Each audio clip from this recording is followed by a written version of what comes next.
앉아 식탁에서 식사를 하는 대상자를 돕는 방법으로 옳은 것은 1번 팔받침이 없는 의자에 앉게 한다. 2번 대상자를 의자 앞쪽 끝부분에 걸터 앉게 한다. 3번 식탁의 상판이 대상자의 배꼽 높이에 오게 한다. 4번 대상자의 발가락 끝이 바닥에 닿게 의자 높이를 조절한다. 5번 의자를 식탁과 30에서 45도 각도가 되도록 하여 비스듬하게 앉게 한다. 여러분 한번 풀어보세요.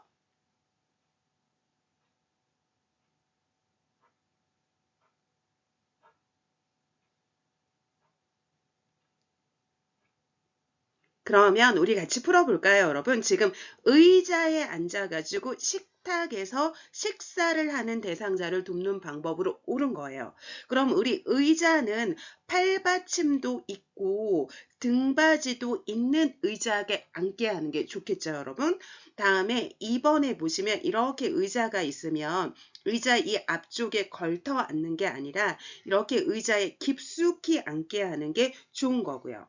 다음에 식탁의 상판 윗부분이 우리가 대상자의 배꼽 높이에 오게 하는 건 좋은 거죠.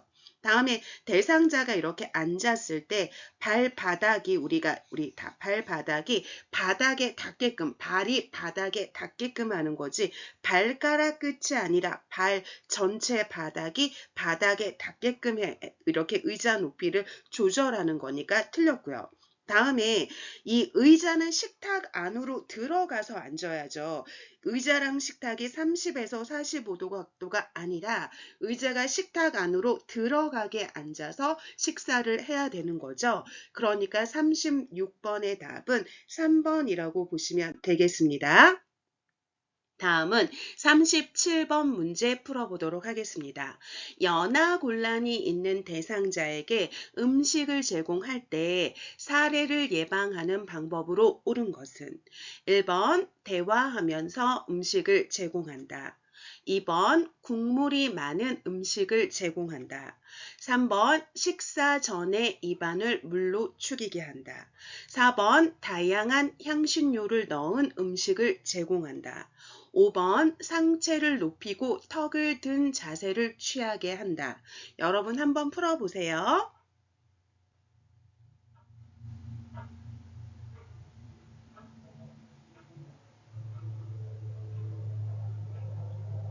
그러면 우리 같이 풀어볼까요? 우리 연하곤란이라고 하는 건 삼킴 장애잖아요. 그래서 잘 삼키지 못하는 사람이죠. 그러니까 잘 삼키지 못하면 이 음식물이 소화기계로 들어가야 되잖아요. 소화기계로 들어가야 되는데 잘 삼키지 못하는 연하곤란이가 이 음식물이 호흡기계로 들어간 거고요. 이 음식물이 호흡기계로 들어간 걸 우리 뭐라고 하는 거냐면 사례에 걸렸다고 얘기를 하는 거죠. 그럼 이 사례를 예방하는 방법으로 옳은 것에 대해서 물어보고 있습니다. 그러면 우리가 이렇게 봤을 때요.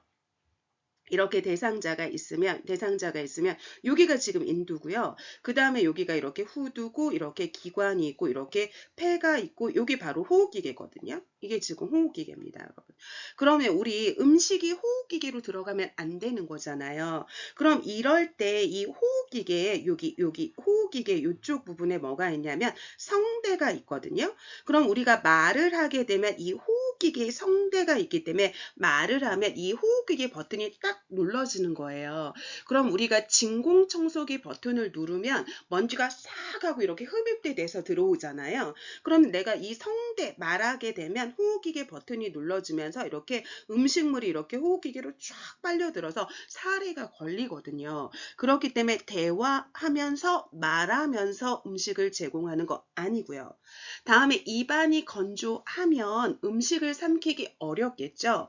그러니까 우리가 이 건조해가지고 음식이 삼키기 어려운 걸 막아주기 위해서 식사 전에 국물이 있는 요리로 입안을 이렇게 음식으로 입안을 촉촉하게 적시게 하거나 이렇게 그 식사 전에 입안에 물로 축이게 해가지고 입을 촉촉하게 만든 상태에서 음식을 이렇게 삼키게 하는 건 좋은 거거든요.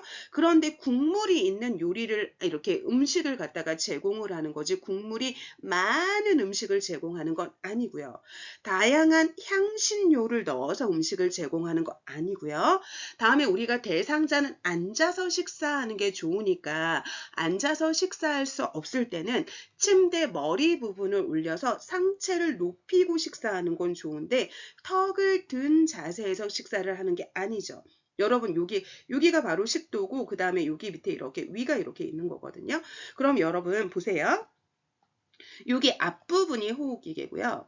이게 호흡기계고요. 다음에 이 뒷부분이 바로 뭐냐면 소화기계예요. 여기가 이렇게 소화기계거든요. 그럼 이 대상자가 똑바로 앞을 보고 정면을 바라보고 고개를 숙이잖아요.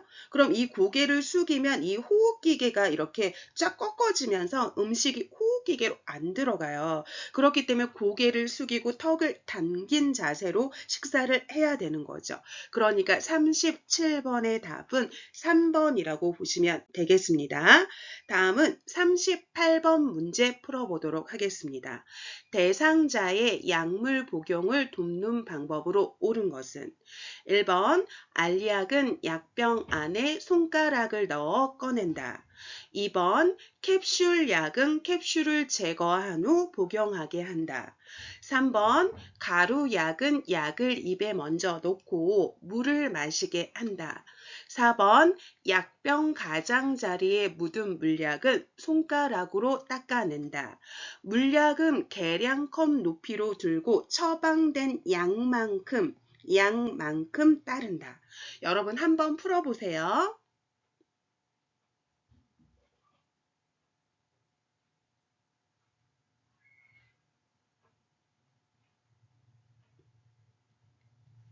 그러면 우리 같이 풀어볼까요?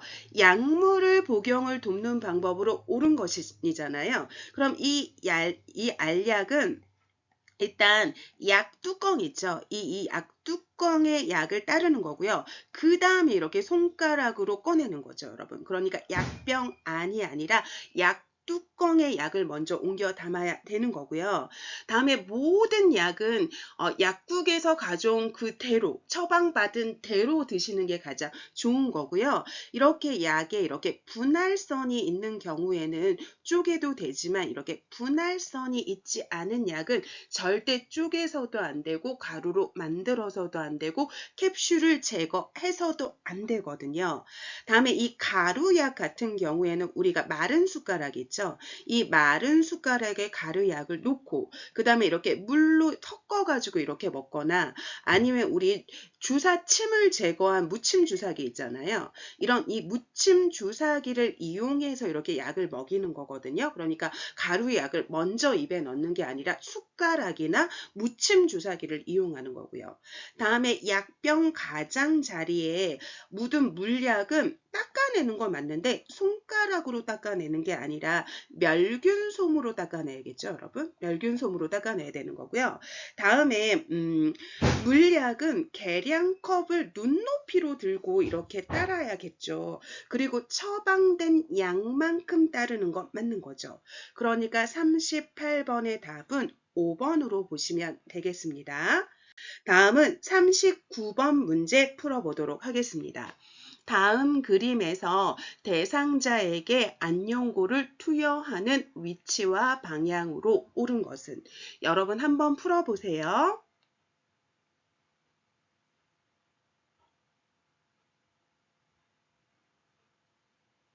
그러면 우리 같이 풀어볼까요, 여러분? 우리가 안녕고를 투여하거나 이렇게 안약을 투여할 때는 여기 하부에 이렇게 멸균솜을 놓고 이걸 이렇게 잡아 당겨야 되잖아요. 그럼 여기 있는 이 결막낭이 노출이 되거든요.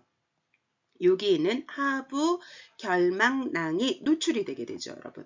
그럼 이 하부 결막낭이 노출이 되면 이렇게 안쪽에서 바깥 방향으로 이렇게 2cm 정도 짜놓는 거죠. 그러니까 39번의 답은 4번이라고 보시면 되겠습니다. 다음은 40번 문제 풀어보도록 하겠습니다. 대상자에게 귀약을 투여하는 방법으로 옳은 것은 1번 귓구멍 중앙에 약을 점적한다. 2번 냉장 보관한 약을 꺼내어 바로 사용한다. 3번 투여 후 면봉으로 약이 묻은 귀지를 제거한다.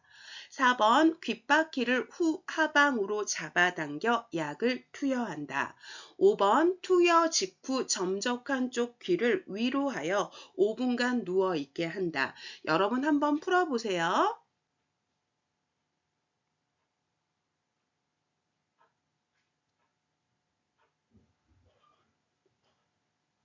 그러면 우리 같이 풀어볼까요?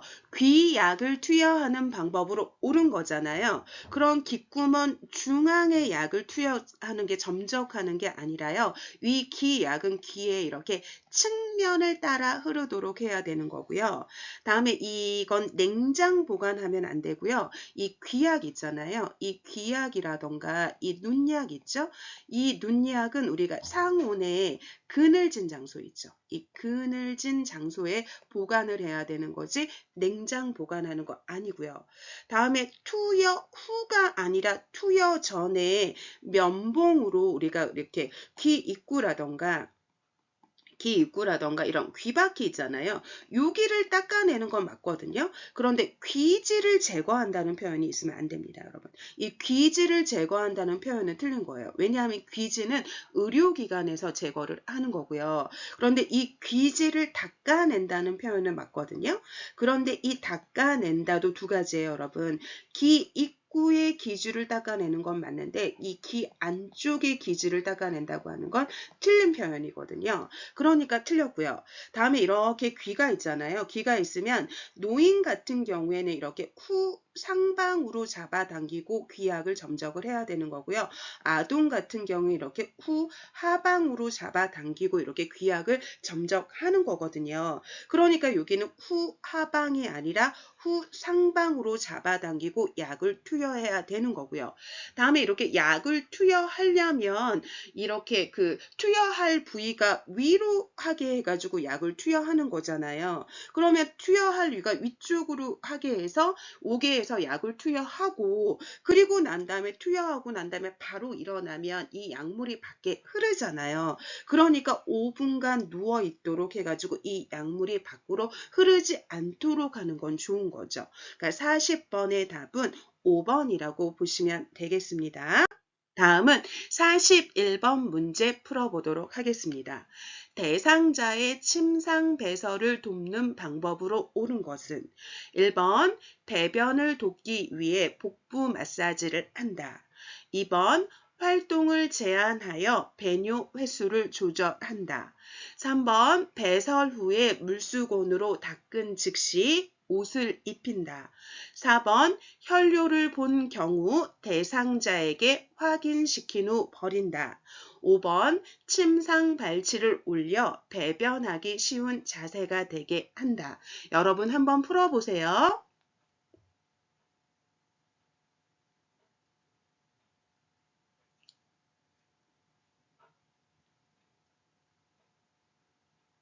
그러면 우리 같이 풀어볼까요, 여러분? 그러면 침상 배설을 돕는 방법으로 옳은 거잖아요. 그럼 이 배변을 돕기 위해서 배꼽에서 시계 방향으로 복부 마사지를 하면 장 운동이 촉진이 되죠. 이 장 운동이 촉진이 되는 거고요. 그러면 우리가 뭐가 자극이 되는 거냐면 이게 변을 보고 싶은 이 변이가 자극이 되겠죠. 그러니까 1번은 맞는 답이고요. 다음에 만약에 대상자가 움직일 수 있다면 활동을 제한하면 안 되죠, 여러분. 다음에 이 배뇨 횟수를 조절하는 게 아니라 소변이 잘 나오는 게 정상이거든요. 그러니까 배뇨 횟수를 조절하는 게 아니고요.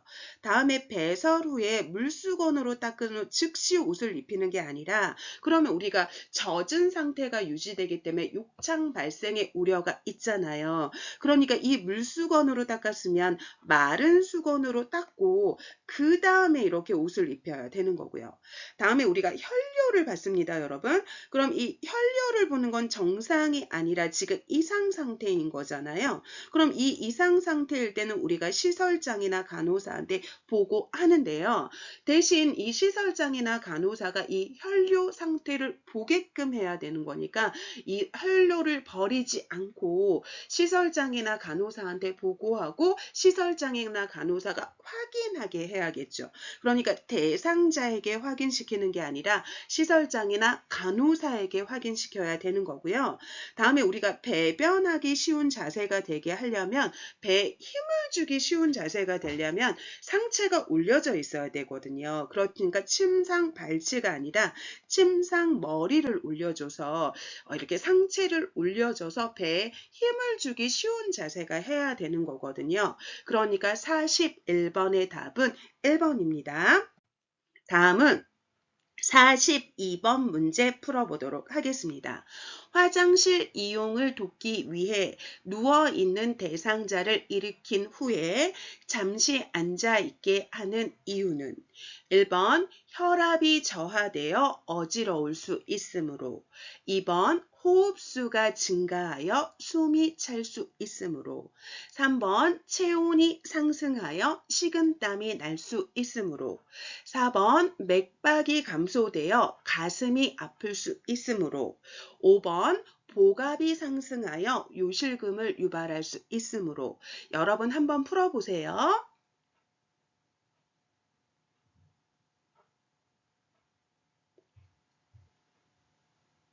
그러면 우리 같이 풀어볼까요, 여러분? 누워있는 대상자를 일으킨 후에 잠시 앉아있게 하는 이유예요. 그럼 일단 이거부터 볼까요, 여러분? 우리가 혈액의 양이 많아지면 혈압이 상승합니다. 이게 혈압이 상승하고요. 다음에 이 혈액의 양이 적어지면 혈압이 떨어지게 되거든요. 일단 이거를 기억을 하시고요. 그럼 이렇게 대상자가 누워 있을 때는 심장에 있는 혈액이 뇌로 공급이 잘 되거든요. 그런데 이 대상자가 천천히 일어나면 괜찮은데 이렇게 갑자기 일어난 경우에는 심장에 있는 혈액이 이렇게 뇌로 잘 공급이 안 되잖아요. 그럼 이 뇌에 뭐가 부족한 거냐면 혈액의 양이 갑자기 이렇게 부족하게 돼요. 그러면 이게 체위를 바꿔서 생긴 거잖아요. 그리고 우리가 혈액의 양이 떨어지면 혈압이 떨어져서 저혈압이 되는데 이게 체위를 바꿔서 그러는 거니까 체위성 저혈압이라고 하거나 아니면 우리가 서서 그러는 거니까 직립성 저혈압이라고 하거나 아니면 우리 기립성 저혈압이라고 얘기를 하는 거거든요. 그럼 이렇게 내 혈액 공급이 잘 안 되니까 내 산소 공급이 잘 안 돼서 이렇게 어지러워서 현기증이 나서 낙상의 우려가 있거든요. 그렇기 때문에 혈압이 저하돼서 내 혈액 공급이 안 돼서 어지러울 수 있어서 낙상의 우려가 있기 때문에 이렇게 잠시 앉아 있게 한다인 1번이 답이라고 생각하시면 되겠습니다. 다음은 43번 문제 풀어보도록 하겠습니다.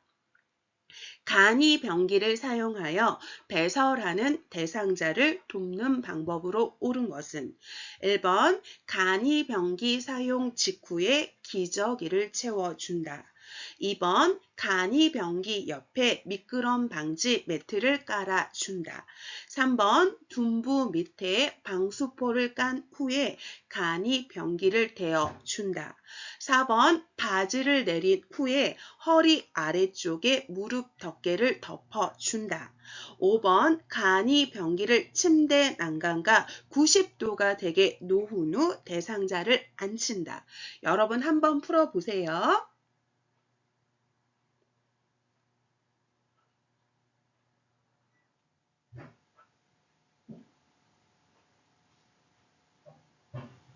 그러면 우리 같이 풀어볼까요?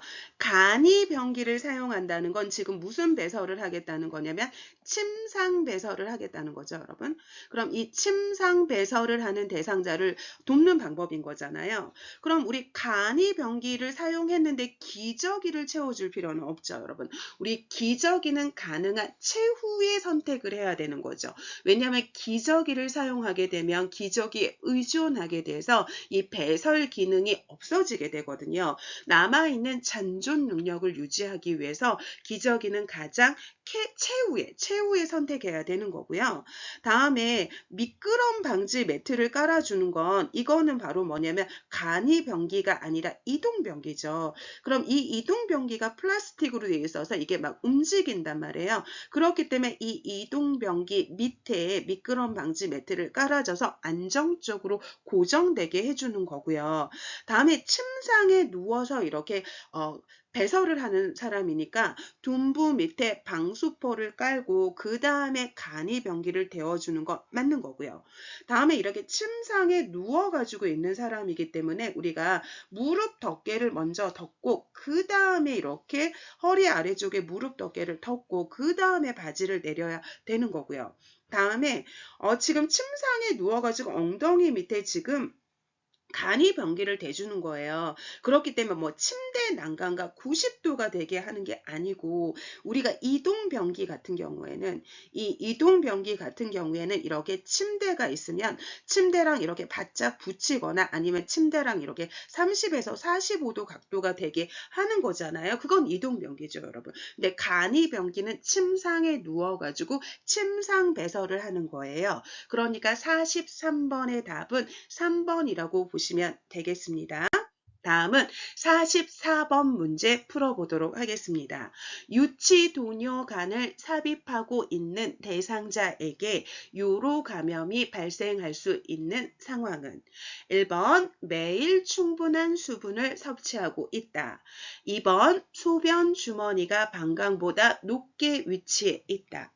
3번 소변의 양과 색깔을 2시간마다 확인하고 있다.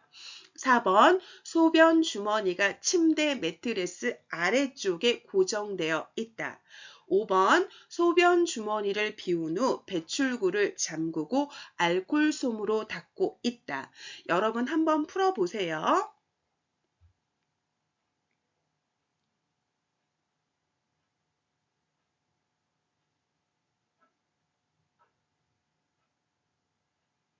그러면 우리 같이 풀어볼까요, 여러분? 유치도뇨간을 삽입하고 있는데 이 요로 감염이 발생할 수 있는 상황이니까 안 좋은 걸 물어보고 있는 거죠. 그럼 매일 충분한 수분 섭취를 하는 건 좋은 거죠, 여러분. 좋은 거죠. 왜냐하면 이렇게 방광이 있고 그 다음에 이렇게 요도가 있잖아요. 여기가 이렇게 방광입니다, 여러분. 그리고 여기가 바로 뭐냐면 요도라고 생각을 하시면 돼요. 그럼 이 방광에 이렇게 소변이 이렇게 저장돼 있잖아요. 그럼 이렇게 이뤘을 때 대상자가 수분 섭취를 안 하잖아요. 그럼 이 방광에 있는 소변이 어떻게 되는 거냐면 농축이 되게 돼요. 그럼 이 농축이 되게 되면 감염이 일어날 수밖에 없는데 이렇게 수분 섭취를 충분히 해서 이 방광에 있는 소변을 비우게 되면 요로 감염이 발생하지 않게 되는 거니까 좋은 거고요. 다음에 이럴 때 도뇨관을 삽입을 하는 거죠. 이렇게 도뇨관을 삽입을 하고 이걸 갖다 이렇게 소변 주머니랑 이렇게 연결을 해 놓은 거잖아요. 지금 이게 바로 소변 주머니죠. 그럼 이 소변 주머니랑 이렇게 연결했을 때 중력의 원리에 의해서 배출이 되려면 소변 주머니는 방광보다 아래에 위치해야 되는 거죠. 만약에 이 소변 주머니가 이렇게 위에 있다고 생각을 해보세요. 소변 주머니가 이렇게 있으면 이 소변이 다시 이쪽으로 다시 들어오잖아요. 그럼 이 다시 이렇게 들어오는 것 우리 뭐라고 하는 거냐면 다시 역류돼서 들어오는 거니까 이걸 역류성 감염이 된다고 얘기를 하거든요. 그렇기 때문에 소변 주머니가 방광보다 높게 위치하게 되면 역류성 요로 감염이 발생될 수 있는 상황이라고 생각하시면 되죠. 다음에 3번에 보시면 우리가 이 소변 주머니 있잖아요. 이 소변 주머니는 2~3시간마다 가서 소변을 비우면서 양과 색깔을 확인해야 되거든요. 그러니까 이건 좋은 거죠, 여러분. 다음에 이 소변 주머니가 매트리스 이렇게 대상자가 이렇게 누워 있을 때 이 매트리스 아래쪽에 이렇게 있다고 하는 건 방광보다 낮은 위치에 있는 거니까 좋은 거고요. 다음에 소변 주머니를 지금 비웠어요, 여러분. 여기 밑에다가 이렇게 소변을 놓고 여기 배출구를 열어가지고 소변 주머니를 비웠습니다. 그럼 이 배출구를 잠그고 이 배출구 부분을 알콜솜으로 닦아주는 것도 이것도 좋은 거죠, 여러분. 그러니까 44번의 답은 2번이라고 보시면 되겠습니다. 다음은 45번 문제 풀어보도록 하겠습니다. 대상자의 기저귀 사용을 돕는 방법으로 옳은 것은 1번 윗옷을 가슴까지 올리고 바지를 벗긴다. 2번 꼬리뼈 부위에 피부 발적이 있는지 살펴본다. 3번 기저귀를 교환할 때마다 시설장에게 보고한다. 4번 사용한 기저귀는 안쪽 면이 보이도록 말아서 버린다. 5번 허리를 들 수 없는 대상자는 똑바로 눕혀 교환한다. 여러분 한번 풀어보세요.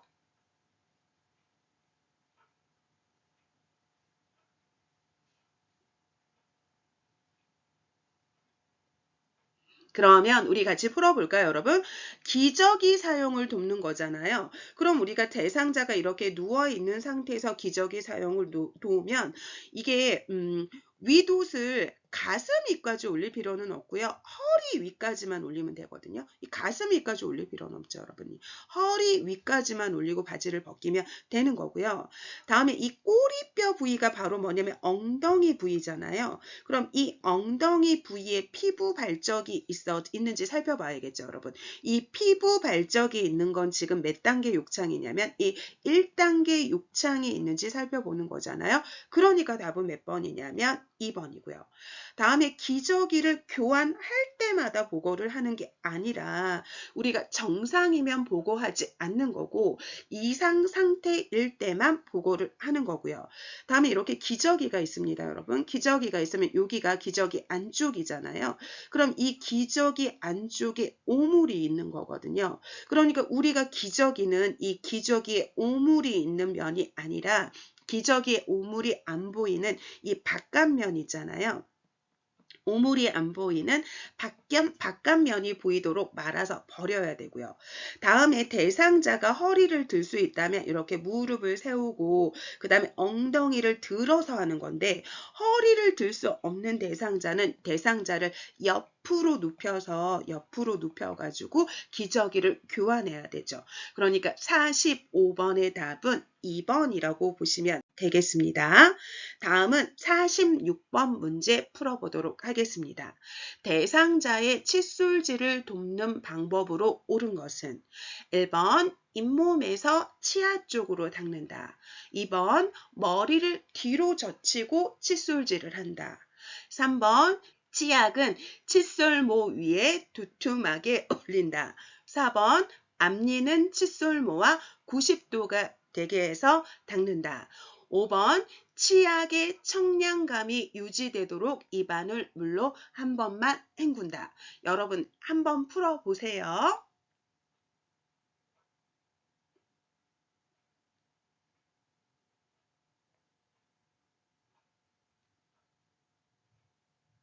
그러면 우리 같이 풀어볼까요, 여러분? 칫솔질을 돕는 방법으로 옳은 거잖아요. 그럼 우리가 잇몸에서 치아 쪽으로 닦는 거는 맞는 거고요. 다음에 머리를 뒤로 젖히는 게 아니라 우리가 칫솔질을 할 때는 가능한 앉아서 이렇게 앉은 상태에서 이렇게 고개를 살짝 숙이고 칫솔질을 하는 게 좋은 거죠. 왜냐하면 이 치약이나 이 물이 호흡기계로 넘어가면 안 되잖아요. 그러니까 앉아서 고개를 살짝 숙인 상태로 칫솔질을 하는 게 좋은 거고요. 다음에 이렇게 칫솔모가 있잖아요. 그럼 이렇게 두툼하게 짜는 게 아니라 이렇게 꾹 눌러 짜가지고 이 치약이 칫솔모 사이로 들어가게 해야 되는 거고요. 다음에 우리가 칫솔질도 45도고요. 면도도 45도라는 걸 알고 계셔야 되고요. 다음에 치약의 청량감이 유지되도록 입안을 미지근한 물로 여러 번 헹구는 거거든요. 한 번만 헹구는 게 아니라요. 46번의 답은 1번이라고 보시면 되겠습니다. 다음은 우리 47번 문제 풀어보도록 하겠습니다. 통목 역시 머리를 감기는 방법으로 옳은 걸 물어보고 있습니다, 여러분. 1번, 낮보다는 저녁 시간에 감긴다. 2번, 수건으로 양쪽 귀를 덮고 감긴다. 3번, 목욕 의자에 앉혀 머리를 뒤로 젖히게 한다. 4번, 머리를 감긴 후 면봉으로 귀 안쪽까지 닦아준다. 5번, 젖은 머리를 빗질한 후에 헤어드라이로 말려준다. 여러분 한번 풀어보세요.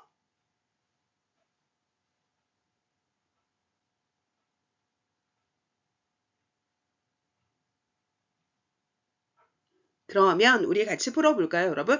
머리를 감기는 방법인데 통목을 하면서 이렇게 머리를 감기는 방법이잖아요. 그럼 우리가 감기에 걸리면 안 되기 때문에 따뜻한 낮 시간에 감겨주는 게 더 좋은 거고요. 다음에 우리가 수건으로는 침상 목욕을 할 때 통목욕이 아니라 침상 목욕을 할 때 눈 위를 덮어주는 거잖아요. 우리가 귀는 귀마귀솜을 넣어줘야 되는 거죠. 귀, 마귀솜을 넣어줘야 되는 거고요. 다음에 목욕 의자에 앉혀서 머리를 뒤로 젖히게 한 상태에서 머리를 감는 건 맞는 거고요. 다음에 머리를 감긴 후 면봉으로 닦아주는 건 맞는데 귀 안쪽이 아니라 귀 입구를 닦아주는 거고요. 다음에 젖은 머리를 우리가 일단 수건으로 말리고 그 다음에 헤어드라이로 말리고 그 다음에 빗질을 해야 되는 거죠. 그러니까 47번의 답은 3번이라고 보시면 되겠습니다. 다음은 48번 문제 풀어보도록 하겠습니다. 대상자의 신체 부위에 따른 목욕 방법으로 옳은 것은 1번 팔은 어깨 쪽에서 손끝 방향으로 닦는다. 2번 유방은 위아래를 번갈아 가며 닦는다. 3번 다리는 허벅지에서 발끝 방향으로 닦는다. 4번 둔부는 엉덩이 사이와 항문 주위를 닦는다. 5번 복부는 배꼽을 중심으로 시계 반대 방향으로 닦는다. 여러분 한번 풀어보세요.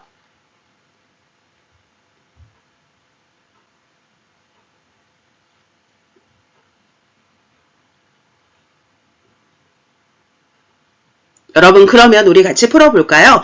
목욕 방법으로 옳은 거잖아요. 그럼 우리 어떻게 해야 되는 거냐면 이렇게 손이 있잖아요. 손이 이렇게 있고 그 다음에 여기가 이렇게 몸통이 있다고 생각을 하시면 되죠.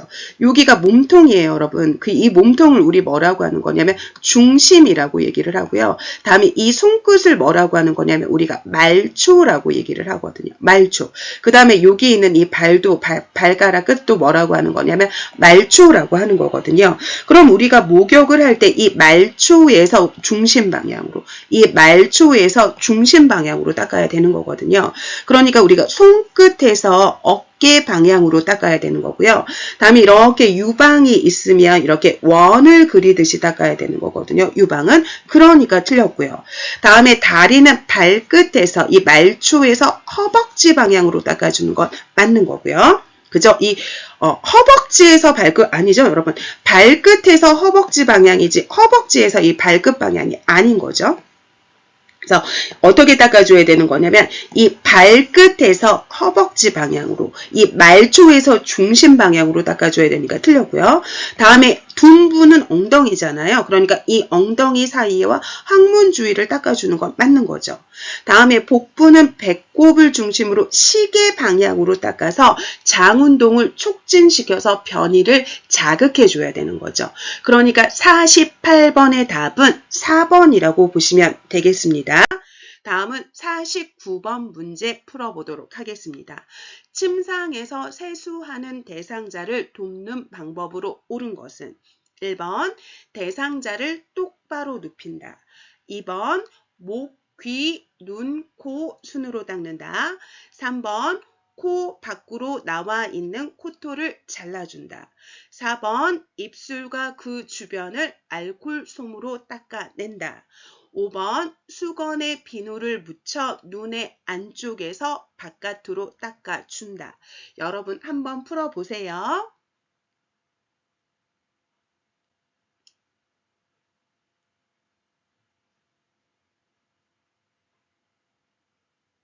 그러면 우리 같이 풀어볼까요?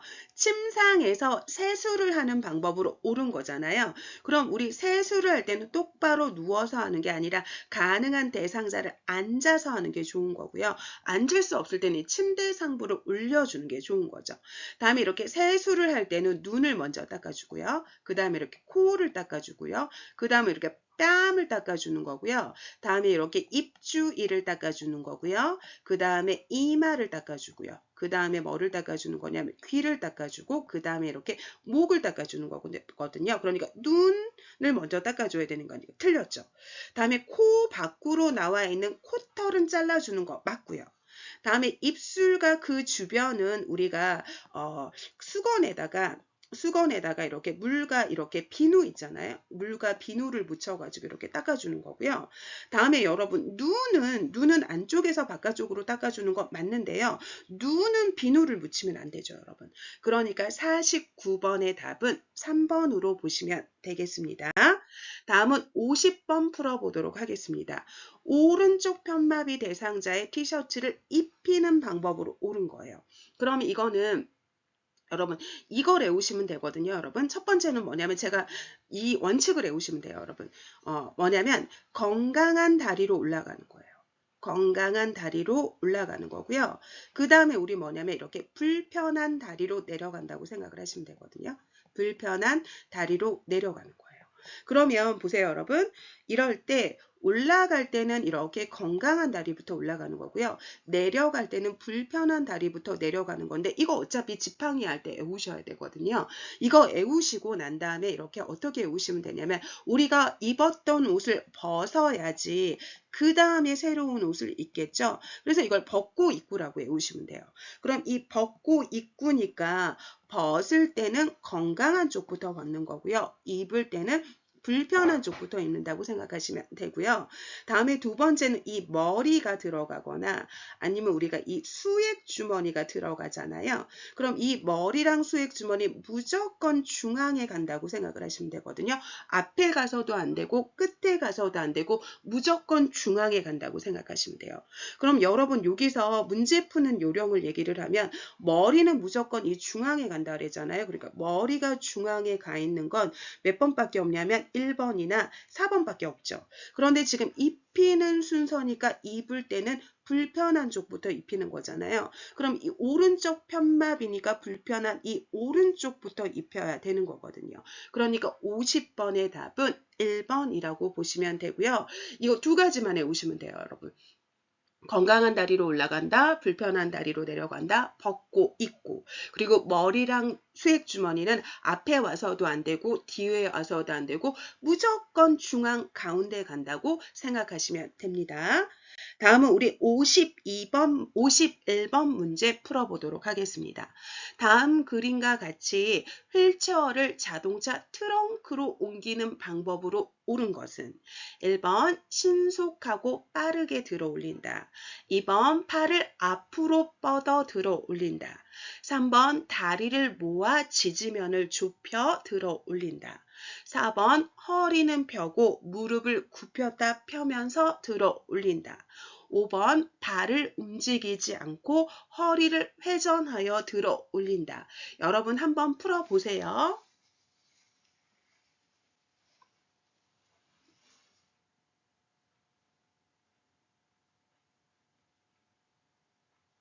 그러면 우리 같이 풀어볼까요, 여러분? 그러면 우리 이거는 요양보호사가 다치지 않게 하는 신체 정렬에 대해서 얘기를 하고 있는 거잖아요. 그럼 우리 신속하고 빠르게 하는 게 아니라 천천히 하는 거고요. 다음에 대상자와 나와의 거리, 이 물건과 나와의 거리는 가까워야 되는 거거든요. 그러니까 팔을 앞으로 뻗을 만큼 거리가 있는 게 아니라 물건과 대상자와 나와의 거리는 가까워야 되는 거고요. 이 두 발을 어깨 넓이만큼 벌려서 이 바닥에 지지면을 이렇게 다리를 이렇게 어깨 넓이만큼 벌려서 바닥에 지지면을 넓혀야 되는 거고요. 다음에 허리는 펴고 무릎은 굽혔다가 펴면서 들어 올리는 거 맞고요. 다음에 우리가 허리를 회전하는 게 아니라 두 발로 이렇게 조정해서 회전하도록 해야 되는 거거든요. 그러니까 51번의 답은 4번이라고 보시면 되겠습니다. 52번 문제 풀어보도록 하겠습니다. 다음 그림과 같이 앉아있는 오른쪽 편마비 대상자를 앞에서 일으킬 때 요양보호사의 지지 방법으로 옳은 것은 여러분 한번 풀어보세요.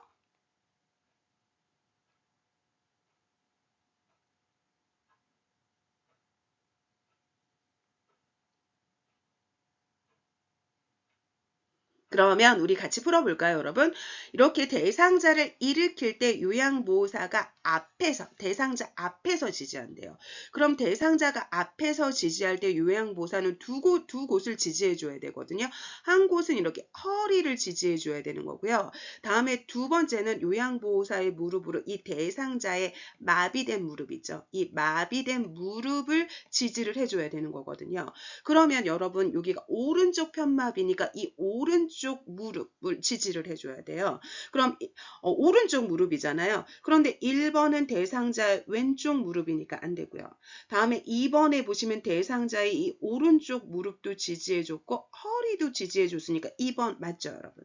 다음에 3번은 여기 오른쪽 무릎을 지지해준 건 맞는데 지금 팔을 지지해주고 있으니까 틀렸고요. 다음에 얘는 왼쪽 무릎이니까 안 됐고, 그 다음에 얘는 아예 지지를 안 해주고 있죠. 그래서 우리가 대상자를 일으킬 때 요양보호사가 앞에서 도와줄 때는 대상자의 허리랑 대상자의 마비된 무릎을 지지해 준다고 생각하시면 됩니다. 그래서 52번의 답은 2번으로 보시면 되겠습니다. 다음은 53번 문제 풀어보도록 하겠습니다. 다음 그림과 같은 휠체어의 잠금 장치가 고정이 안 될 때 점검해야 되는 걸 물어보고 있어요. 여러분 1번 타이어, 2번 손잡이, 3번 받침대, 4번 발 받침대, 5번 바퀴 손잡이. 한번 풀어보세요.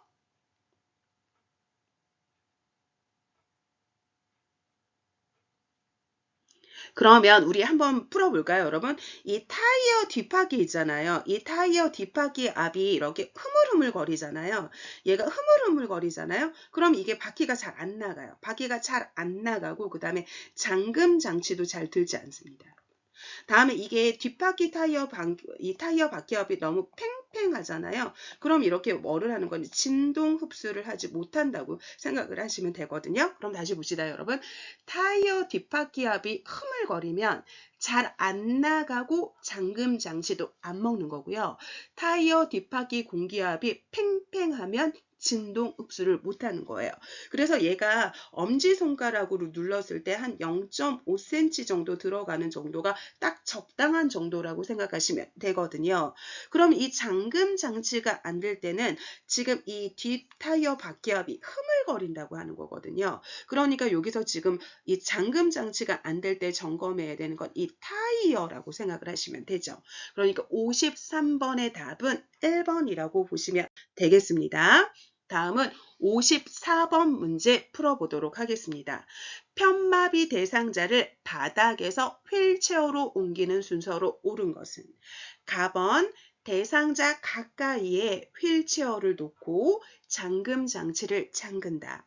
나번 양쪽 무릎을 꿇고 엉덩이를 들어 허리를 펴게 한다.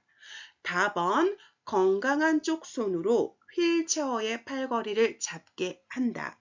라번 건강한 쪽 무릎을 세워 천천히 일어나도록 지지하여 휠체어에 앉힌다. 여러분 한번 풀어보세요.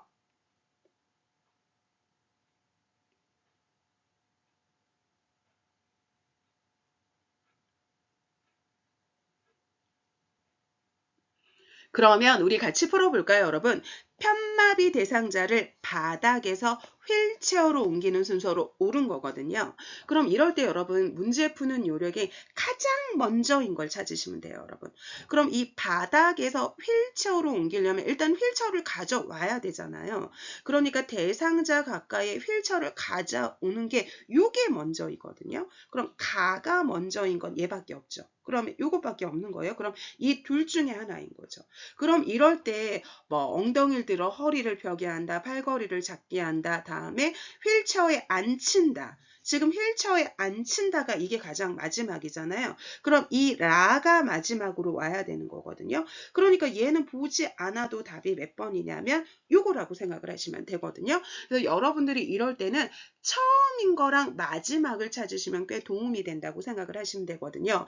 그렇기 때문에 이 대상자 가까이 휠체어 가져오고 잠금 장치 잠그고 발받침대 올리고 그리고 이 대상자가 이 건강한 소로 휠체어의 팔걸이를 엉덩이를 잡고 그리고 난 다음에 무릎을 꿇어서 엉덩이를 들고 허리를 펴고 건강한 무릎을 세워서 천천히 일어나서 휠체어에 앉히는 거죠, 여러분. 그래서 가장 처음인 건가 마지막을 고르면 거의 답이 나온다고 생각을 하시면 되거든요. 그러니까 54번의 답은 2번이라고 보시면 되겠습니다. 다음은 55번 문제 풀어보도록 하겠습니다. 다음 그림과 같이 휠체어에 탄 대상자를 엘리베이터에 태우는 방법으로 옳은 것은? 여러분 한번 풀어보세요.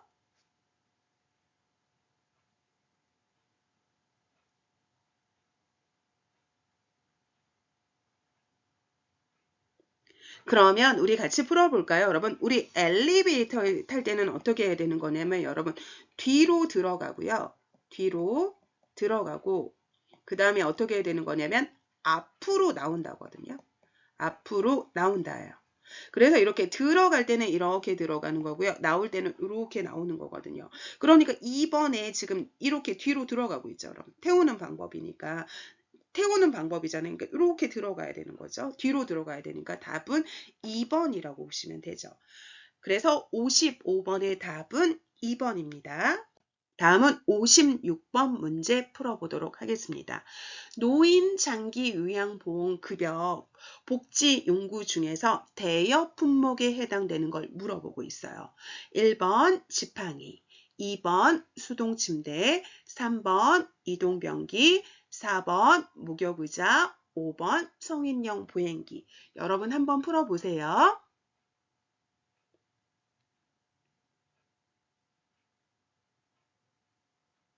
그러면 우리 같이 풀어볼까요, 여러분? 우리가 1년에 160만 원의 한도에서 이 복지 용구를 대여해주기도 하고 아니면 구입하게 하기도 하는 거잖아요.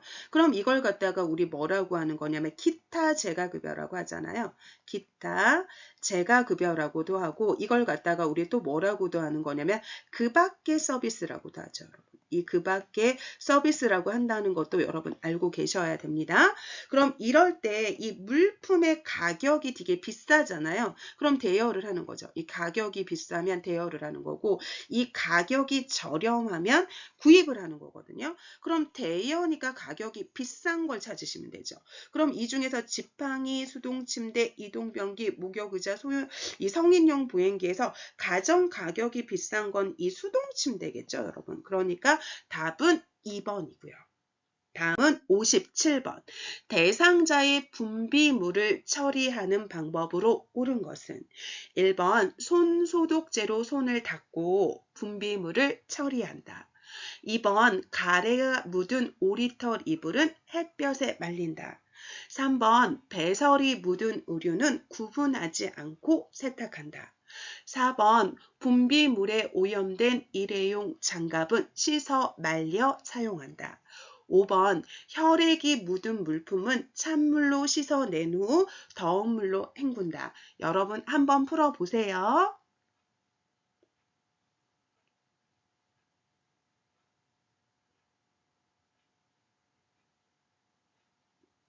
그러면 우리 같이 풀어볼까요, 여러분? 그러면 우리가 손소독제로 손을 닦고 분비물을 처리하는 게 아니라 장갑을 끼고 분비물을 처리해야 되는 거고요. 다음에 우리가 이걸 어떻게 외우시면 되냐면요, 여러분. 면제품만 햇볕에서 말린다고 생각을 하시면 돼요. 이 면제품만 어디에서 말리는 거냐면 햇볕에서 말리는 거거든요. 그러니까 오리털 이불은 면제품이 아니잖아요. 그러니까 그늘에서 말려야 되는 거고요. 다음에 배설물이 묻은 의류는 일반 의류랑 구분해서 세탁해야겠죠. 다음에 우리 일회용 장갑을 재사용하면 안 되고요.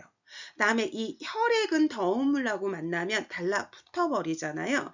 그렇기 때문에 이 찬물로 하고 난 다음에 더운 물로 씻는 건 좋은 거죠, 여러분. 그러니까 57번의 답은 5번이라고 보시면 되겠습니다. 다음은 58번 문제 풀어보도록 하겠습니다. 시설에서 화재로 인해 유해가스가 방출되고 있을 때 대처 방법으로 옳은 것은? 1번 물을 뿌려 화재를 진압한다. 2번 엘리베이터를 이용해 이동한다. 3번 손수건을 이용하여 코와 입을 막는다. 4번 화재가 발생한 방의 문은 열어놓는다. 5번 두 손으로 벽을 짚으며 밖으로 나간다. 여러분 한번 풀어보세요.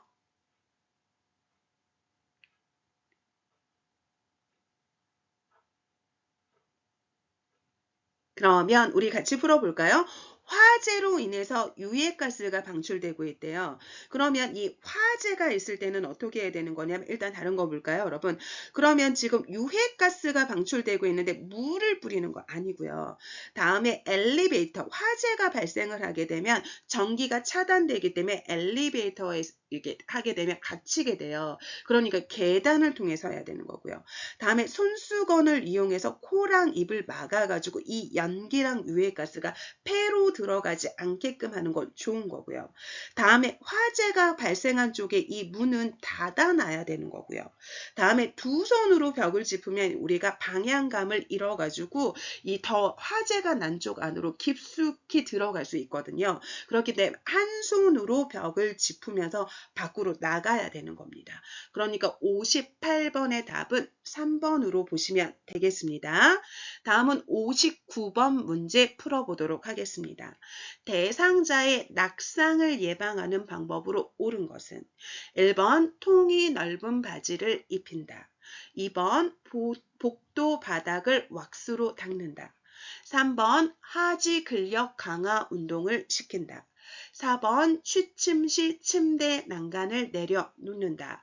5번 침상을 대상자의 허리 높이로 조절한다. 여러분 한번 풀어보세요.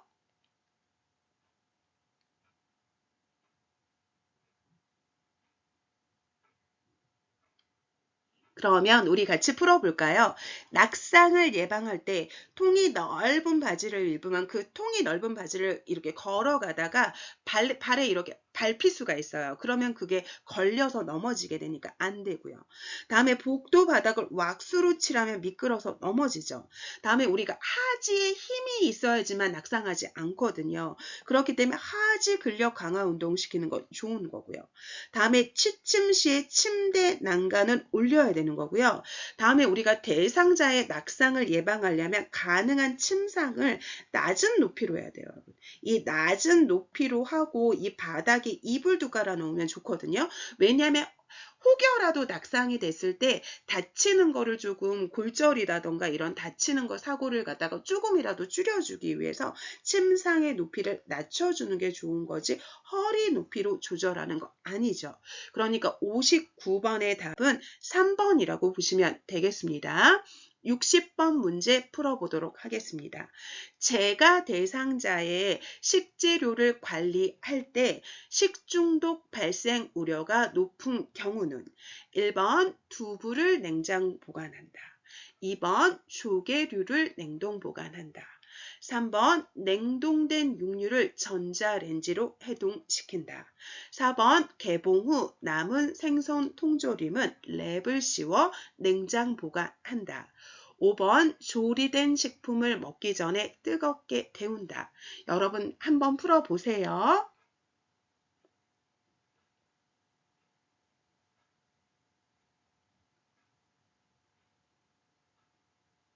그러면 우리 같이 풀어볼까요? 식중독 발생의 우려가 높은 건 안 좋은 걸 찾는 거잖아요. 그럼 두부를 냉장 보관하는 건 좋은 거고요. 그죠? 다음에 조개류는 냉장 보관해도 되고 냉동 보관해도 되니까 좋은 거고요. 다음에 이 냉동된 육류는 가장 좋은 거는 우리가 냉장고에서 해동하는 게 가장 좋은 거고요. 이 냉장고에서 해동시킬 수 없을 땐 전자레인지에 해동하는 거 괜찮은 거거든요. 괜찮습니다. 그런데 이 냉동된 육류를 실온에서 해동하는 건 안 돼요. 그래서 3번은 괜찮고요. 다음에 조리된 식품을 먹기 전에 뜨겁게 데워서 먹는 것도 좋은 거거든요. 그런데 4번에 보시면 개봉을 했잖아요, 우리가. 그럼 개봉을 해서 이렇게 포장지를 벗겼잖아요. 포장지 이렇게 개봉을 해서 이 포장이라던가 이 뚜껑 있죠. 이 뚜껑을 이렇게 뚜껑을 갖다가 이 뚜껑을 제거를 했잖아요. 그럼 이거는 거기서 이렇게 랩이나 이런 걸 비닐에 덮어서 보관을 하는 게 아니라 다른 밀폐 용기 있죠. 다른 이 밀폐 용기에 넣어서 냉장 보관해야 되는 거거든요. 그러니까 여기는 다른 밀폐 용기에 넣어서 보관한다 그랬는데 그냥 랩을 씌워서 보관한다고 하니까 얘는 식중독 발생 우려가 높은 거죠. 그러니까 60번의 답은 4번으로 보시면 되겠습니다. 다음은 61번 문제 풀어보도록 하겠습니다. 다음 그림의 세탁 표시에 따른 세탁 방법을 옳게 설명한 것은? 그럼 여기 약하게라고 되어 있네요, 여러분. 1번 약한 햇볕에 말림, 2번 다림질을 약한 온도로 함, 3번 드라이 클리닝을 약하게 함, 4번 산소계 표백제를 적게 사용함, 5번 세탁기에서는 단시간에 짜야 함. 여러분 한번 풀어보세요.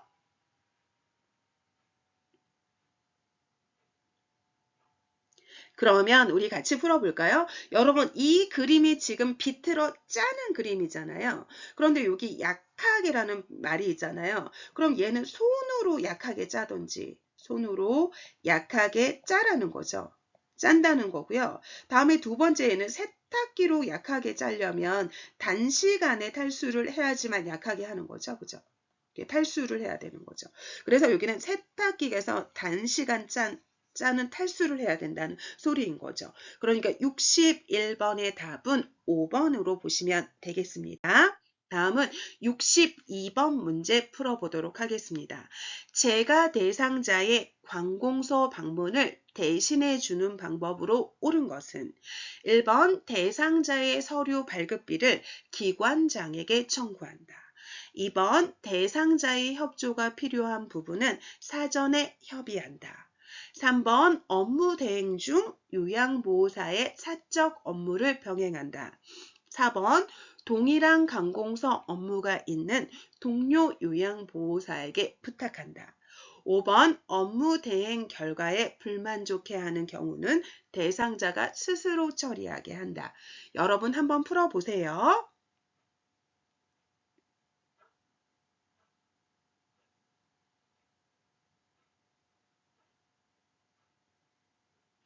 그러면 우리 여러분 어르신의 이런 개인 활동을 지원해 주는 게 있죠. 은행을 간다던가 이런 개인 활동을 지원해 주는 게 있어요.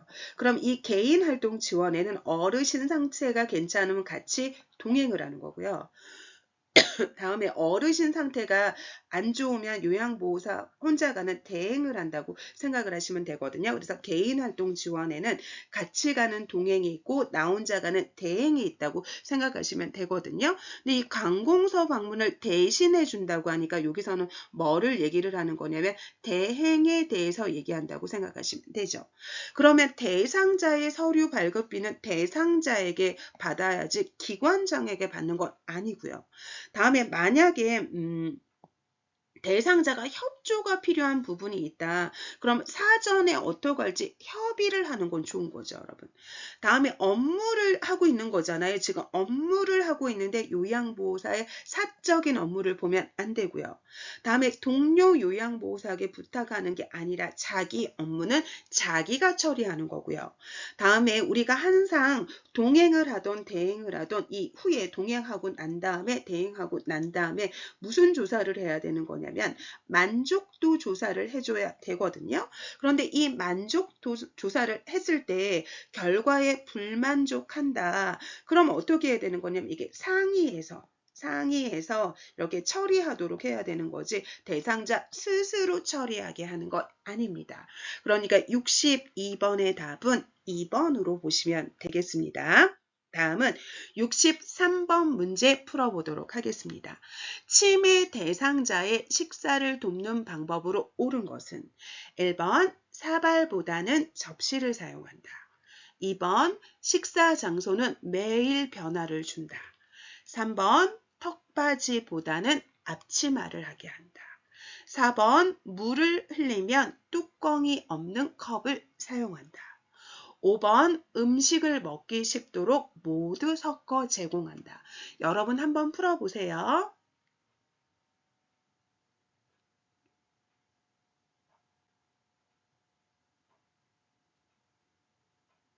그러면 우리 같이 풀어볼까요, 여러분? 치매 대상자의 식사를 돕는 방법으로 옳은 거죠. 그럼 우리 접시보다는 사발을 사용하는 게 더 좋은 거고요. 다음에 치매 대상자는 익숙한 환경을 제공해야 되거든요. 그러니까 우리가 매일 같은 장소, 같은 시간, 같은 그런 익숙한 장소에서 식사를 제공해야 되는 거지 변화를 주는 거 아니고요. 다음에 턱받이보다는 앞치마를 하게 하는 건 좋은 거죠, 여러분. 만약에 물을 흘리잖아요. 그럼 이 뚜껑이 있는 컵인데 뚜껑이 있고 이렇게 빨대가 있는 거 있잖아요. 이 빨대도 있고 뚜껑이 있는 컵을 사용하는 게 좋은 거죠. 다음에 음식을 먹기 식도로 모두 섞어서 제공하는 건 아니죠. 그러니까 63번의 답은 3번으로 보시면 되겠습니다. 다음은 64번 문제 풀어보도록 하겠습니다. 재가 치매 대상자의 주거 환경을 안전하게 조성하는 방법으로 옳은 것은 1번 방 안에 큰 거울을 걸어둔다. 2번 밤에도 화장실 전등을 켜둔다. 3번 침대는 벽에서 떨어뜨려 놓는다. 4번 난간에 어두운 색 테이프를 붙여 놓는다. 5번 출입이 쉽도록 둥근 모양의 문고리를 설치한다. 여러분 한번 풀어보세요.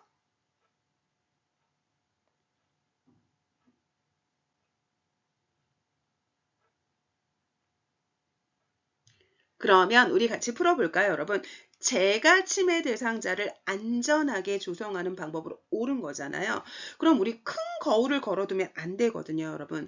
거울 속에 비친 자기 모습을 보고 웬 낯선 노인네가 있다고 그러면서 그 노인네가 나한테 화를 낸다고 하면서 이렇게 막 그런 거를 자기를 잃어버리기 때문에 이 거울 속에 비친 자기 모습을 보고 굉장히 놀라요. 그렇기 때문에 거울은 치워줘야 되는 거고요.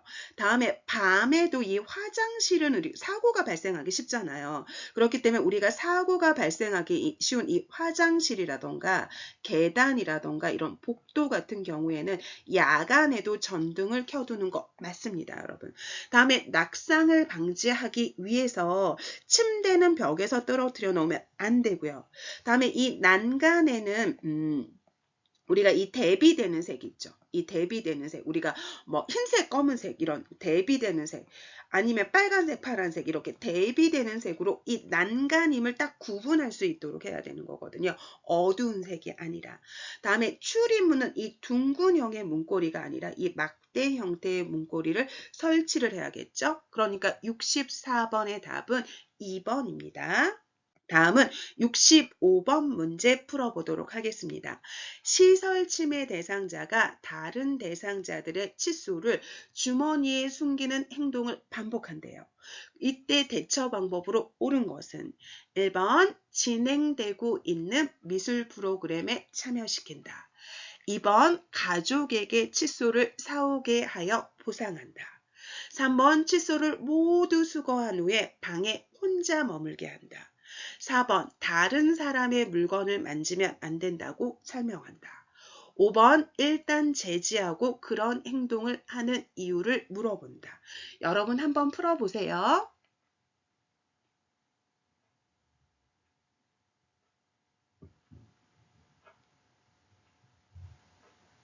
그러면 우리 같이 풀어볼까요, 여러분? 그럼 우리 치매 대상자는 지금 뭐가 저하된 거냐면 인지 기능.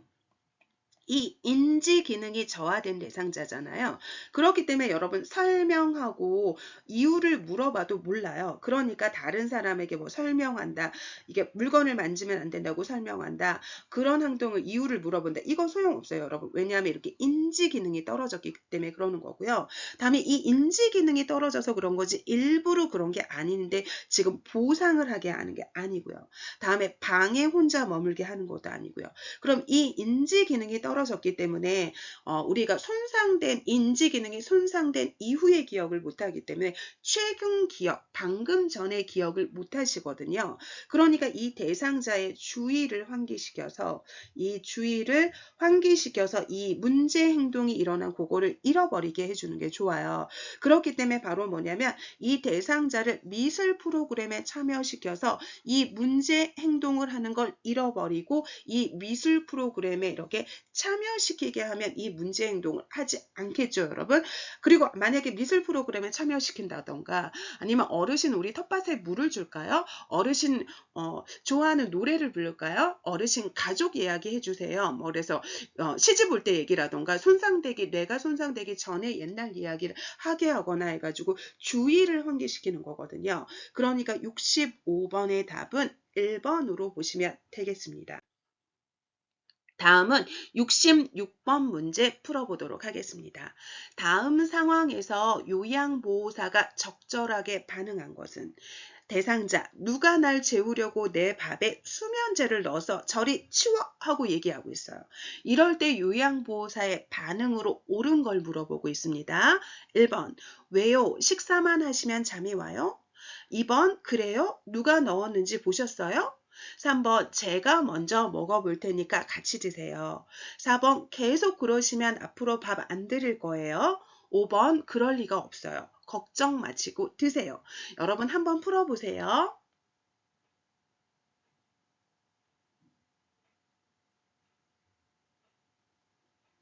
여러분, 밥에 수면제를 넣었다고 하는 건 지금 이 치매 대상자가 보이는 뭐냐면 망상인 거거든요, 여러분. 이 망상이라고 하는 건 여러분 뭐냐면 비현실적인 믿음이잖아요. 이 비현실적인 믿음을 망상이라고 하거든요. 그럼 밥에 수면제를 넣었다는 비현실적인 믿음을 가지고 있어요. 그럴 때는 우리 요양보호사가 제가 먼저 먹어볼게요, 어르신. 그리고 괜찮은데요? 그러면 요양보호사가 먼저 먹어보고 아무 문제가 없으면 어르신이 드시겠죠, 여러분. 그러니까 제가 먼저 먹어볼게요. 그러니까 같이 드세요인 3번이 맞는 답이라고 생각하시면 되겠습니다. 다음은 67번 문제 풀어보도록 하겠습니다. 프로그램이 진행되는 낮 시간에는 계속 졸고 밤에는 거실을 서성이는 치매 대상자를 돕는 방법으로 옳은 것은 1번 자기 전에 따뜻한 녹차를 제공한다. 2번 부족한 잠은 낮잠으로 보충하게 한다. 3번 낮 시간에 간단한 야외 활동을 하게 한다. 4번 저녁 식사 후 고강도 근력 운동을 하게 한다. 5번 잠이 들기 전까지 좋아하는 드라마를 보게 한다. 여러분 한번 풀어보세요.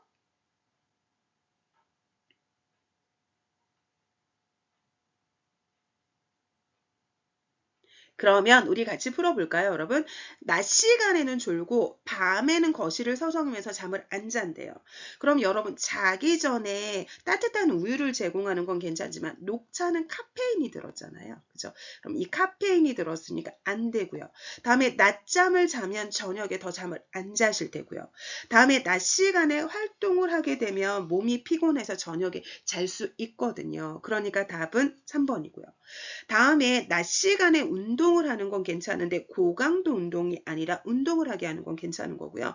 다음에 저녁 식사하고 난 다음에 운동도 안 되고 그 다음에 이 고강도 운동을 또 하는 게 안 좋죠. 다음에 잠이 들기 전까지 드라마를 보게 하면 잠이 깨겠죠, 여러분. 그러니까 67번의 답은 3번이라고 보시면 되겠습니다. 다음은 68번 문제 풀어보도록 하겠습니다. 치매 대상자가 군고구마 냄새가 난다며 고구마를 달라고 할 때 요양보호사의 반응으로 적절한 것은 1번 어디에서 냄새가 나는지 찾아보세요. 2번 왜 갑자기 군고구마 생각나셨어요? 3번 무슨 말씀이세요? 저는 냄새가 안 나는데요. 4번 군고구마가 드시고 싶군요. 함께 사러 나가요. 5번 어제도 그 말씀을 하시더니 오늘도 그러시네요. 한번 풀어보세요, 여러분.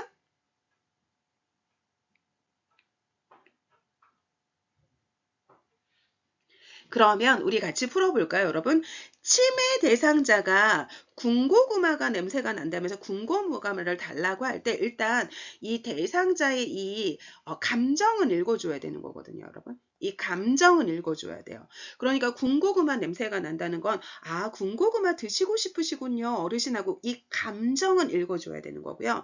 다음에 이 함께 사러 나가요는 정말 사러 나가는 게 아니라 우리가 문 밖으로 살짝 나갔다 들어오기만 해도 이 군고구마 얘기했던 걸 잃어버리시거든요. 그래서 함께 사러 나가요 하면서 어떻게 하는 거냐면 주의를 환기시키는 거죠. 이 주의를 환기시켜서 좀 전에 그 행동을 잃어버리게 한다고 생각하시면 되는 거거든요. 그러니까 68번의 답은 4번이라고 보시면 되겠습니다. 다음은 69번 문제 풀어보도록 하겠습니다. 음악 프로그램에 참여하던 치매 대상자가 시끄럽다며 갑자기 욕을 하고 소리를 칠 때 대처 방법으로 옳은 것은 1번 노래에 맞춰 춤을 추게 한다. 2번 방해가 되니 조용히 하라고 한다. 3번 바람을 쐬고 오라고 밖으로 내보낸다. 4번 텃밭에 있는 채소에 물을 주자고 한다. 5번 프로그램 진행 규칙에 대해 자세하게 설명한다. 여러분 한번 풀어보세요.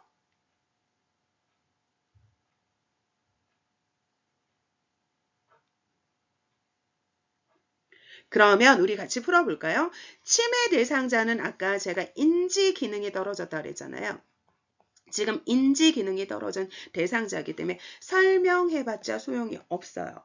다음에 인지 기능이 떨어졌기 때문에 제가 주의를 환기시켜서 좀 전에 했던 그 문제 행동을 잃어버리라고 했잖아요. 그러니까 여러분 이때 어르신 텃밭에 우리 채소에 물 주고 올까요? 하면 여기를 나가면서 지금 이 문제 행동을 잃어버리거든요. 그러니까 4번 맞고요.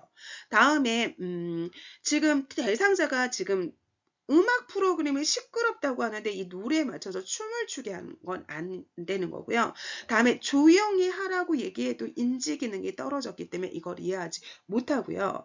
다음에 바람을 쐬고 올까요? 하고 같이 나가는 건 좋은데 혼자 내보내는 건 아니죠, 여러분.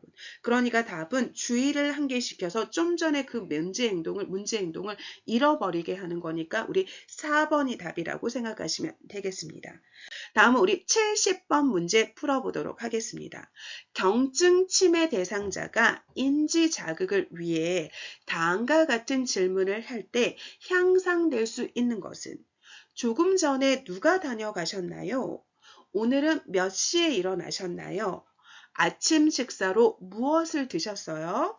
1번 창의력, 2번 수능력, 3번 계산력, 4번 공감 능력, 5번 단기 기억력. 여러분 한번 풀어보세요.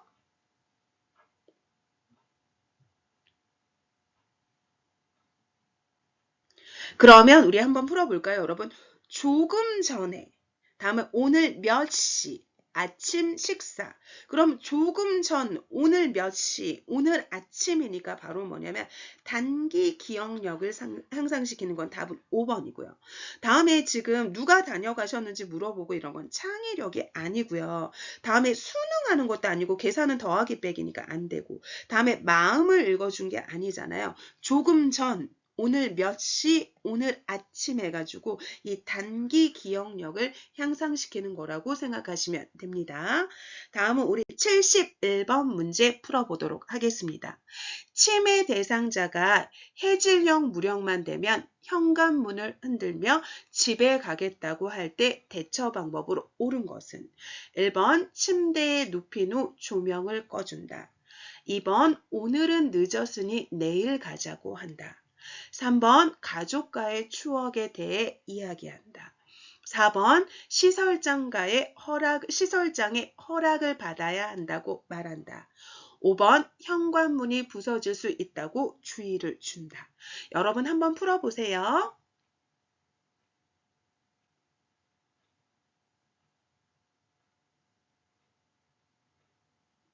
그러면 우리 같이 풀어볼까요?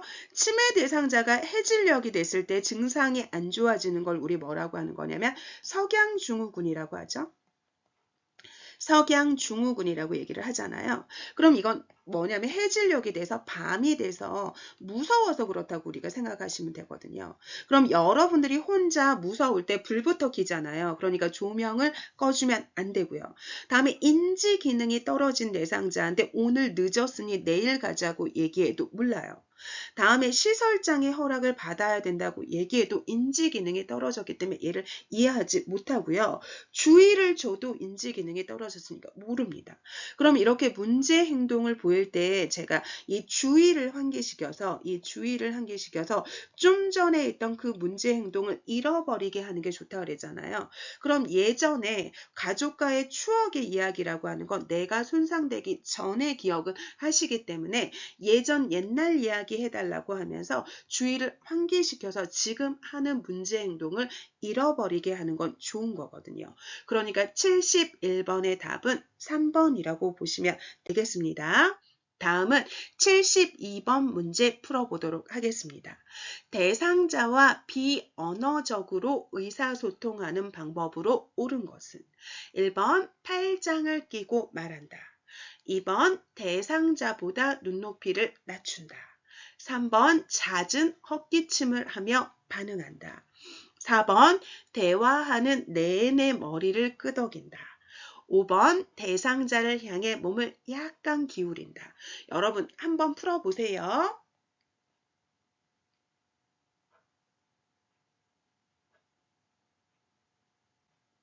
그러면 우리 같이 풀어볼까요, 여러분? 우리 의사소통에는 언어적인 의사소통도 있고 이 비언어적인 의사소통도 있죠. 우리 팔짱을 끼고 얘기하면 안 되고요. 다음에 대상자랑 같은 눈높이로 이야기해야 되는 거고요. 잦은 헛기침을 하면 안 되고요. 지나치게 머리 끄덕이면 안 되고요. 대상자를 향해서 몸을 약간 기울이는 건 대상자의 말에 집중하고 있다는 것을 나타내는 거거든요. 그러니까 72번의 답은 5번이라고 보시면 되겠습니다. 다음은 73번 문제 풀어보도록 하겠습니다. 제가 대상자가 식탁 위에 밥 먹은 그릇을 그대로 두어 밥풀이 말라 붙어 있을 때 나 전달법으로 반응한 것은 1번 식사를 한 지 오래되었나 봐요. 2번 밥풀이 하나도 안 남게 깨끗이 좀 드세요. 3번 그릇이 그대로 있네요. 어디가 불편하세요? 4번 밥풀이 말라 있는 것을 보니 맛있게 드셨군요. 5번 설거지하기가 힘들어요. 다 드신 그릇은 싱크대 물에 담가 두셨으면 좋겠어요. 한번 풀어보세요, 여러분.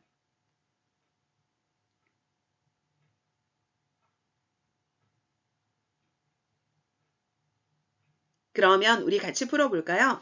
나 전달법이라고 하는 건 일단 나는으로 시작을 해야 되는 거고요. 다음에 상대방의 행동을 있는 그대로 비난 없이 얘기해야 되고요. 상대방의 이 행동이 나에게 미친 영향, 이때 내가 느낀 감정, 힘들어요, 속상해요, 이런 거. 그리고 앞으로의 바램에 대해서 얘기를 하셔야 되는 거거든요.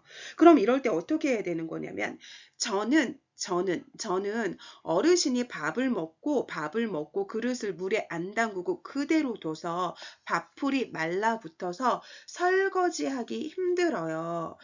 속상해요. 힘들어요. 앞으로는 밥을 먹고 그릇을 물에 담가 두셨으면 좋겠어요가 답이겠죠. 그러니까 설거지하기 힘들어요. 다 드신 그릇은 싱크대 물에 담가 두셨으면 좋겠어요. 답은 5번입니다. 다음은 74번 문제 풀어보도록 하겠습니다. 다음 상황에서 요양보호사의 공감적인 반응으로 옳은 것은 대상자, 세월이 갈수록 후회되는 일도 많고 외롭고 사는 것도 재미없고 이럴 때 요양보호사의 반응이거든요.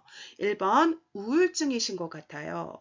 2번 요즘 많이 외롭고 힘이 드신가 봐요. 3번 재미있는 이야기를 들려드릴게요. 4번 부정적인 생각은 정신건강에 나빠요. 5번 나이가 들면 대부분 다 그렇게 느껴요. 여러분 한번 풀어보세요.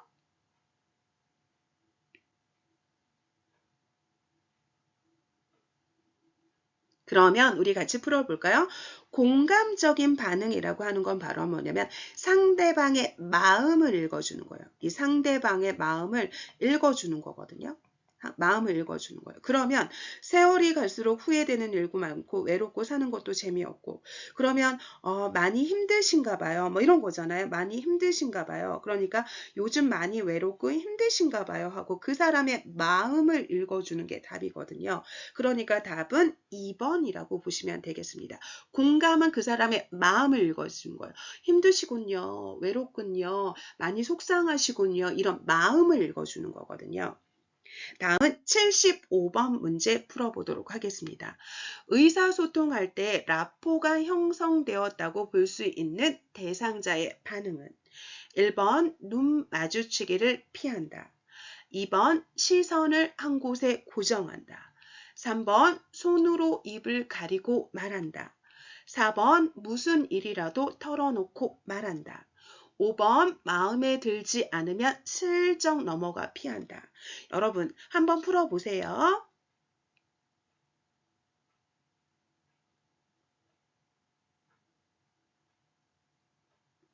그러면 우리 같이 풀어볼까요, 여러분? 우리 라포라고 하는 거 있잖아. 이 라포라고 하는 건 바로 뭐냐면 마음의 유대예요.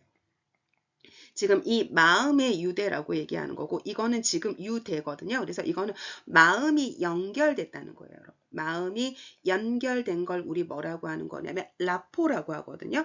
그럼 이 라포가 형성되면 마음이 열었기 때문에 연결이 됐기 때문에 무슨 말이라도 이렇게 털어놓고 말할 수 있습니다. 마음이 연결됐으니까 말을 할 수 있다고 생각을 하시면 되거든요. 그러니까 우리가 라포를 형성하도록 해야 되는 거거든요, 여러분. 그러니까 답은 4번이라고 보시면 되겠습니다. 다음은 76번 문제 풀어보도록 하겠습니다. 주의력 결핍 대상자와 효과적으로 의사소통하는 방법으로 옳은 것은 1번 다양한 환경적 자극을 준다. 2번 메시지를 큰 소리로 빠르게 말한다. 3번 한 번에 여러 내용을 명확하게 말한다. 4번 익숙한 여러 내용을 명확하게 말한다. 5번 목표에 맞는 복합적인 활동을 제시한다. 여러분 한번 풀어보세요.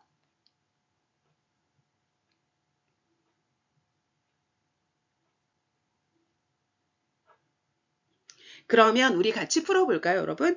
주의력 결핍 대상자는 어느 한 곳에 주의 집중을 못하는 거예요. 이렇게 집중, 어느 한 곳에 이렇게 집중하는 시간이 짧은 거거든요. 집중하는 시간이 짧은 거예요. 그래서 우리가 새로운 것에 계속 호기심을 갖게 되거든요. 그렇기 때문에 다양한 환경을 주면 안 돼요. 새로운 곳에 계속 호기심을 갖게 되기 때문에 그럼 이렇게 왔다 갔다 하고 이렇게 되게 산만한 행동을 보이게 되거든요. 새로운 곳에 관심을 가지게 되기 때문에 그렇게 익숙한 환경을 제공해 줘야 되는 거고요. 어떤 대상자든 큰 소리로 얘기하면 안 되고 빠르게 얘기하면 안 됩니다. 다음에 한 번에 한 가지씩 얘기해 주는 거지 여러 내용을 얘기하는 게 아니고요. 다음에 복합적인 활동이 아니라 지금 집중을 못하는데 복합적인 활동을 지금 집중을 하지 못하는데 복합적인 활동을 제시하면 안 되고 단순한 활동을 제시해야겠죠. 다음에 익숙해야 돼요, 여러분. 그래서 익숙한 내용을 명확하게 말하는 건 맞습니다, 여러분. 다음에 여기 여러는 빼시면 돼요, 여러분. 익숙한 내용을 명확하게 말한답니다. 여러분 제가 여기 여러 자는 빼주시면 되겠어요. 제가 이 오타로 잘못 들어간 거니까 익숙한 내용을 명확하게 말한다라고 생각하시면 되겠습니다. 그래서 답은 76번의 답은 4번이라고 보시면 되겠습니다. 다음은 77번 문제 풀어보도록 하겠습니다. 프로그램에 참여하던 대상자가 쓰러져 경련을 할 때 응급처치 방법으로 옳은 것은 1번 즉시 인공호흡을 한다. 2번 안정을 위해 조용한 방으로 옮긴다. 3번 대상자의 머리 아래에 딱딱한 것을 대어준다. 4번 경련이 멈출 때까지 양쪽 어깨를 꽉 잡아준다. 5번 입에 거품이 있는 경우 고개를 옆으로 돌려준다. 여러분 한번 풀어보세요.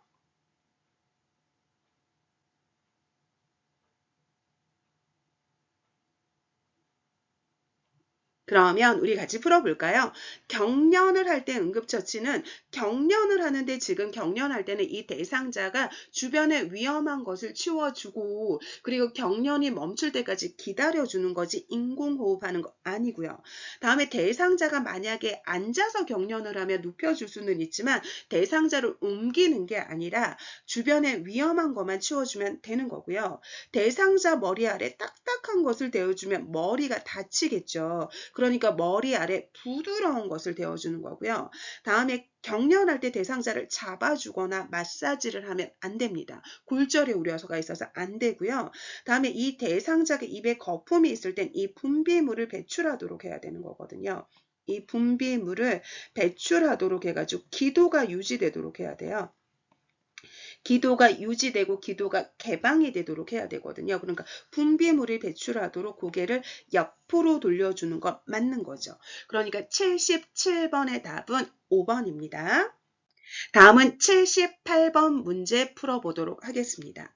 대상자가 뜨거운 물을 팔에 쏟아 화상을 입었을 때 응급처치 방법으로 옳은 것은 1번 물집이 생기면 터뜨려준다. 2번 화상 부위에 치약을 발라준다. 3번 얼음 조각을 화상 부위에 대어준다. 4번 화상을 입은 쪽 발에 착용한 장신구를 빨리 빼준다. 5번 수돗물을 화상 부위에 세게 틀어준다. 여러분 한번 풀어보세요.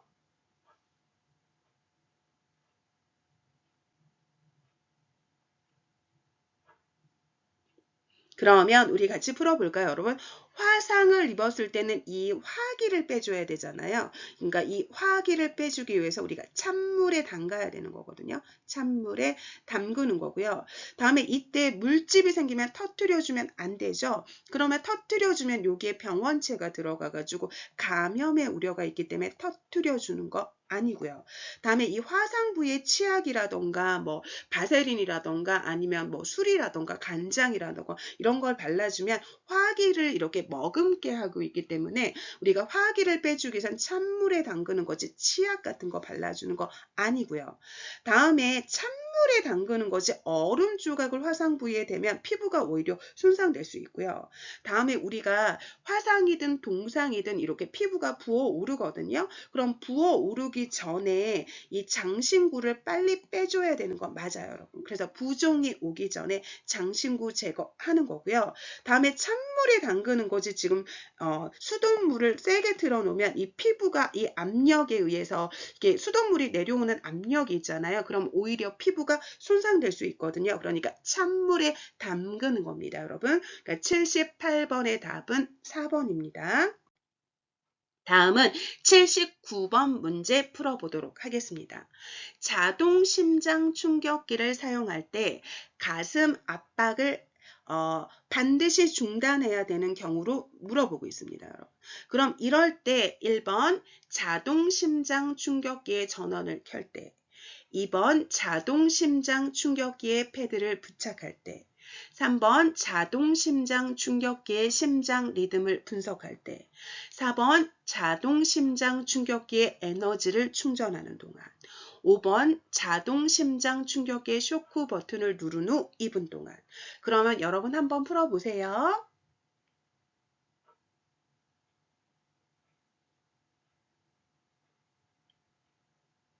그러면 우리 같이 풀어볼까요, 여러분? 자동 심장 충격기를 사용할 때 가슴 압박을 중단해야 되는 건 전기가 흐르는 상황이죠, 여러분. 지금 이 전기가 흐르는 상황이면 환자 몸에서 이렇게 손을 떼야 되잖아요.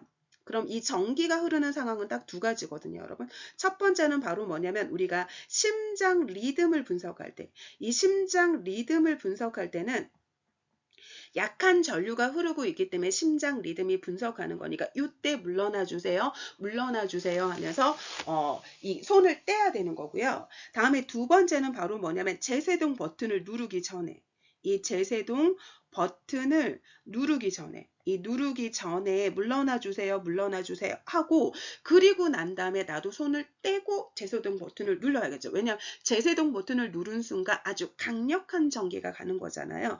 그러니까 여기 3번에 심장 리듬을 분석할 때가 답이라고 생각하시면 되겠습니다. 다음에 이 쇼크 버튼을 누른 후 2분 동안은 자동 충전을 하는 동안이니까 이때는 우리가 30대 이 가슴 압박대 인공호흡 있잖아요. 이 인공호흡을 우리가 30대 2로 하는 거죠. 이걸 몇 회 주기를 해야 되는 거냐면 5회 주기를 해야 된다고 생각하시면 되죠.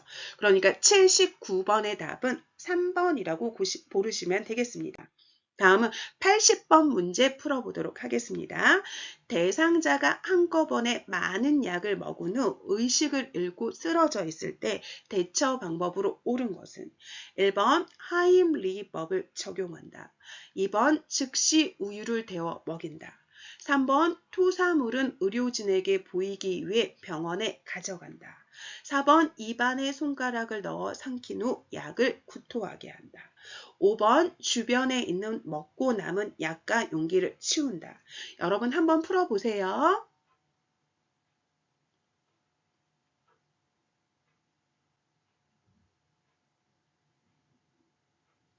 여러분 그럼 같이 풀어보도록 하겠습니다. 여러분 약을 지금 먹는 거잖아요. 그럼 이 약을 먹은 거잖아요. 그럼 하임리법은 질식 음식이 걸린 질식 상황에 해주는 거고요. 다음에 지금 약을 먹고 의식을 잃었어요. 지금 의식을 잃은 대상자한테 뭘 먹이면 안 되고요. 다음에 의식을 잃은 대상자를 병원에 빨리 가야 되잖아요. 그럼 이럴 때 이 토사물이라던가 약병까지도 같이 가져가야 되거든요. 그러니까 3번 맞고요. 다음에 지금 의식을 잃고 쓰러진 대상자를 구토하게 할 수 없죠. 의식이 없는데. 다음에 이 남은 약과 용기까지도 우리 병원에 가져가야 되는 거거든요. 그러니까 80번의 답은 3번이라고 고르시면 되겠습니다. 여러분 긴 시간 동안 수고 많으셨고요. 우리 다음 시간에 실제 기출문제 5번째 시간에서 만나 뵙도록 하겠습니다. 여러분 수고 많으셨습니다.